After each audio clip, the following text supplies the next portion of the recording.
존경하는 도민 여러분, 관계 공무원 여러분, 김제 제2선거구 황영석 의원입니다. 먼저 식품진흥기금 융자 지원사업 관련 질문 드리겠습니다. 최근 우리 지역과 전국의 경제 상황이 매우 엄중한 가운데 소상공인과 자영업자는 하루하루 생존을 위해 고군분투하고 계십니다. 그런데 현행 전북특별자치도 식품진흥기금 설치 및 운영조례는 주로 시설 개선을 위한 융자에 한정되어 있어 실제 영업 현장에서는 당장 필요한 운영자금 확보에는 충분히 대응하지 못한다는 지적이 꾸준히 제기되고 있습니다. 물론 식약처에서는 운영난 해소를 위한 임대료 인건비 지원은 기금 목적에 부합하지 않는다고 밝히고 있습니다. 그러나 최근 식품진흥기금의 운영자금 지원 근거 신설에 대한 우리 의의 질의에 대한 식약처의 답변을 보면 임대료, 인건비 등 운영자금 융자 사업만 기금 목적에 부합하지 않는다면 시설관리 운영을 위한 융자 항목으로 지원하는 자금, 즉 재료비 또는 위생관리, 영업지속에 필요한 필수 운영 자금이라면 기금 모두의 목적에 부합하도록 융자 지원이 가능하다는 답변입니다. 이와 관련하여 경기도는 조례를 근거로 이미 운영자금 융자 사업을 적극적으로 시행하여 지난 3년간 1178개 업소 중 1099개 업소가 운영자금 융자를 활용했으며 코로나19 시기에는 873개 업소가 지원을 받아 전체의 74%를 차지했습니다. 이에 반해 전북도는 식품진흥기금의 설치 목적에 부합하는 사업의 범위를 지극히 협소하게 해석하는 부정적 의견을 계속 고수하며 관련 조례 의견 조율에 따른 회신 기한조차 여러 차례 지키지 않는 등 매우 미온적인 자세를 취하고 있어 본 의원은 유감스러울 따름입니다. 지사께 묻겠습니다.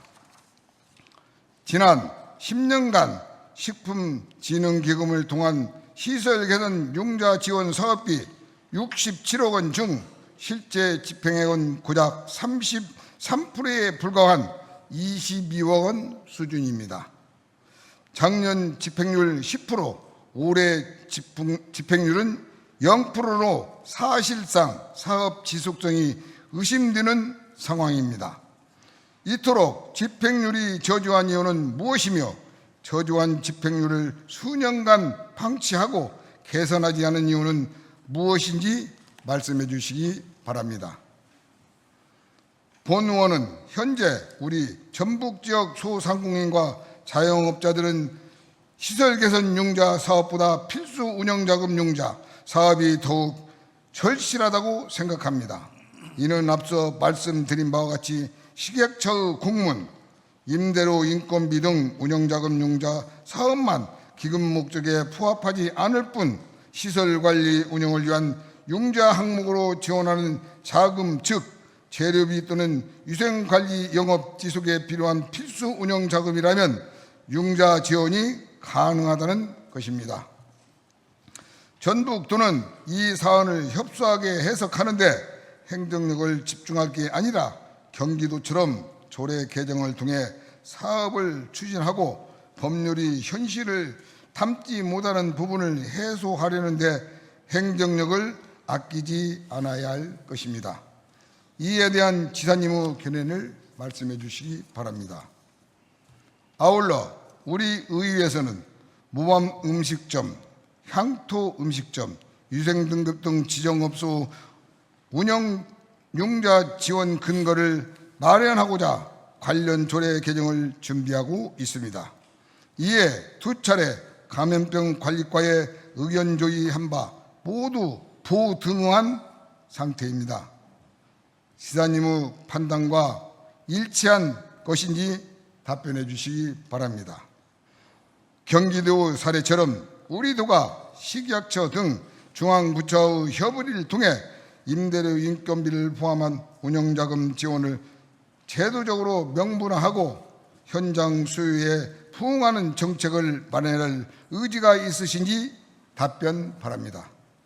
앞서 말씀드린 바와 같이 식약처의 입장, 경기도 사례, 법률 전문가들의 의견을 종합하면 재료비, 위생관리, 영업지속에 필요한 필수 운영 자금은 충분히 가능하다는 것이 다수 법률 전문가의 공통된 의견임에도 우리들은 운영자금 융자 사업의 범위를 확대하는 조례 개정에 대해 동의하지 않는 이유가 무엇인지 구체적으로 답변해 주시기 바랍니다.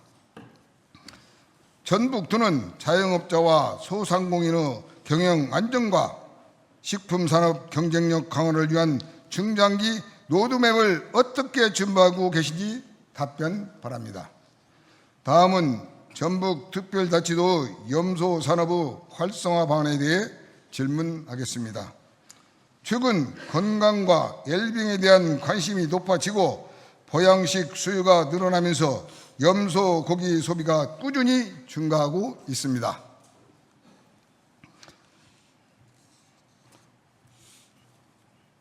특히 개 식용 종식법이 통과되어 2027년 이후 개고기 소비가 전면 금지되면 염소 고기 수요는 더욱 확대될 것으로 예상됩니다. 도내 염소 사육도수는 77,723도, 사육 농가수는 전국 81호로 전국의 약 18%를 차지하고 한우 다음으로 많은 농가가 종사하는 축산업입니다. 그러나 현재 도내 염소 사육 농가 중 축산법에 따라 정식 등록을 마친 농가는 40%에 불과합니다. 나머지 60% 농가는 제도권 밖에서 사육을 하고 있어 정부나 지자체의 지원에 배제되고 있습니다. 지사께 묻겠습니다.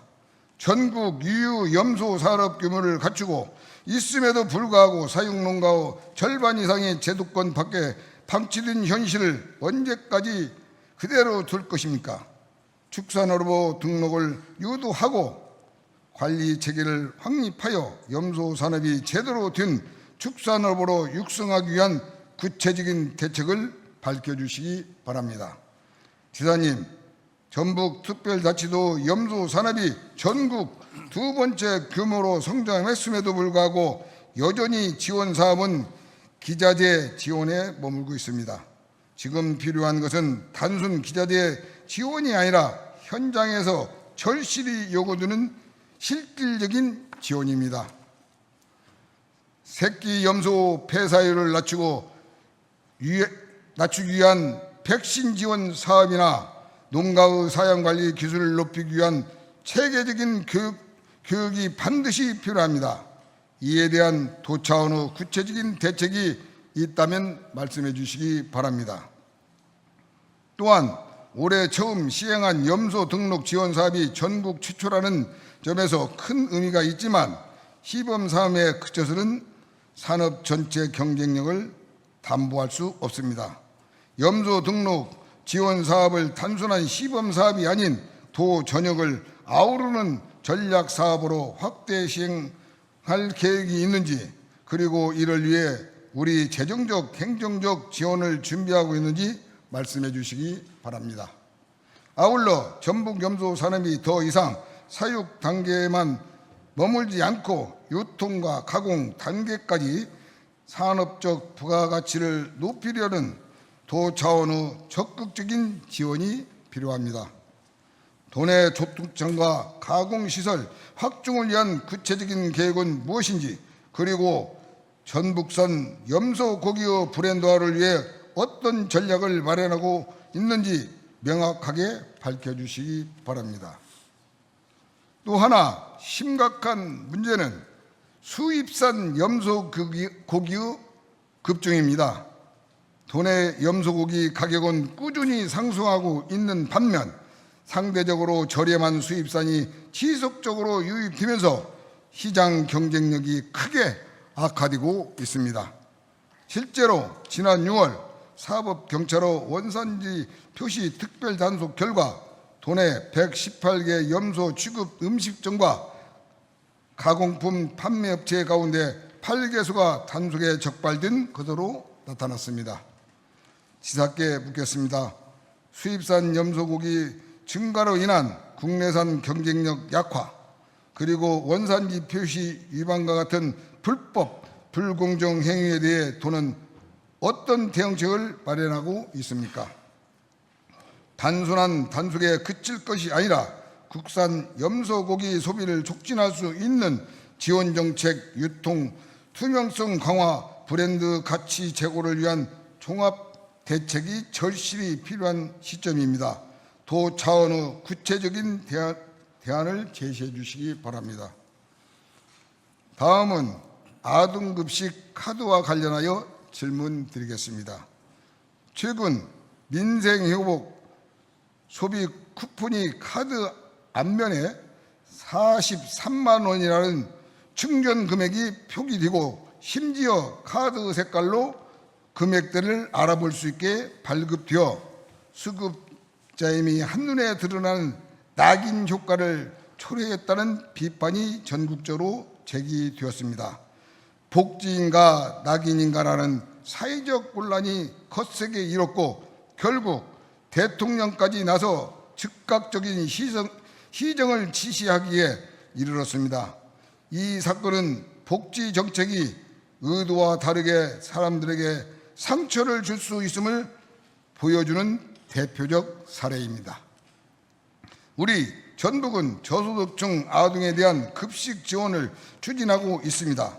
이 중 전주, 정읍, 남원, 김제 4개 시에서 추진 중인 아동급식 카드 사업 이른바 푸르미 카드 역시 같은 문제를 안고 있습니다. 겉으로는 따뜻한 이름으로 내세웠지만 실제 카드 앞면에는 아이푸드 카드라는 문구가 선명히 새겨져 있습니다. 아이가 식당에서 결제할 때마다 주변 사람들은 이 문구를 보고 쉽게 판단합니다. 저 아이는 지원받는 아이구나. 이 짧은 시선 하나가 어린 마음에 깊은 상처를 남기며 아이들은 주눅이 들고 사회적 고립감을 느끼게 됩니다. 반면 서울, 부산, 광주 등은 주변 사람들이 아동급식 카드인지 인지하지 못하도록 일반 신용카드와 디자인을 같게 하는 노력을 이미 수년 전부터 시행해오고 우리 도하는 대조적인 모습입니다. 이미 본 의원은 다음과 같이 촉구합니다. 첫째, 아이푸드 카드라는 명칭을 즉시 삭제하고 지원 여부가 드러나지 않는 중립적 디자인으로 교체. 둘째, 다른 지자체의 무표기 카드 사례를 참고해 아동이 차별받지 않는 복지 환경 조성. 셋째, 앞으로 모든 복지 정책의 낙인을 없애는 실제 원칙 마련. 이번 사안은 단순히 카드 한 장의 문제가 아니라 전북 특별자치도 복지 행정이 복지를 바라보는 행정 철학의 문제입니다. 아이들에게 상처를 주는 정책은 더 이상 용납될 수 없습니다. 이에 대해 지사님의 분명한 의견과 구체적인 향후 대책을 밝혀주시기 바랍니다. 다음은 전북의 지역아동센터에 대해 질문하겠습니다. 우리 도에는 현재 287개의 지역아동센터가 운영되고 7,500여 명의 아이들이 이곳에서 돌봄과 교육을 받고 있습니다. 하지만 이렇게 중요한 돌봄 현장은 여러 구조로 한계를 안고 있습니다. 우선 점검 감독 체계의 허술함이 가장 큰 문제입니다. 2024년에 비로소 도 주간 합동 점검이 시작되었고 그 전까지는 시군이 자체적으로 점검을 해왔습니다.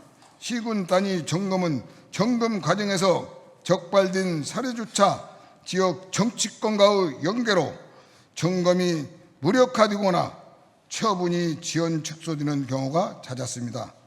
이런 구조적 문제로 인해 시군이 제대로 된 점검을 집행하기 어려운 실정이었으며, 이 때문에 현재의 도 주간 합동 점검은 단순한 점검 권한 확대가 아닌 시군의 집행력 한계를 보완하기 위한 불가피한 조치라는 점을 지적하고 싶습니다. 하지만 이마저도 연간 시군별 2, 3개소만 점검하는 수준에 그치고 있어 287개소 전체를 전수 점검하려면 10년이 넘게 걸릴 것으로 예상됩니다. 이는 아이들의 안전을 보장하기에는 턱없이 부족한 현실입니다. 시군의 집행력 한계를 고려한 도 주간 점검 체계 확대와 원스트라이크 아웃제 도입을 불시 점검 제도화 계획이 있으신지, 인건비 중심의 예산 구조를 재편해 시설 환경 개선과 돌봄 프로그램 질 향상에 대한 투자 확대 방안을 어떻게 마련하실 계획인지 말씀해 주시기 바랍니다. 아울러 시군별 지원 격차 해소를 위한 표준화된 지원 체계 마련이 가능한지, 행정 처분이 지연되거나 보조금이 무분별하게 집행되는 사태를 막기 위한 신속하고 투명한 행정 절차 개선책은 무엇인지 답변해 주시기 바랍니다. 이상으로 도정 질문을 마치겠습니다. 장시간 경청해 주셔서 감사합니다.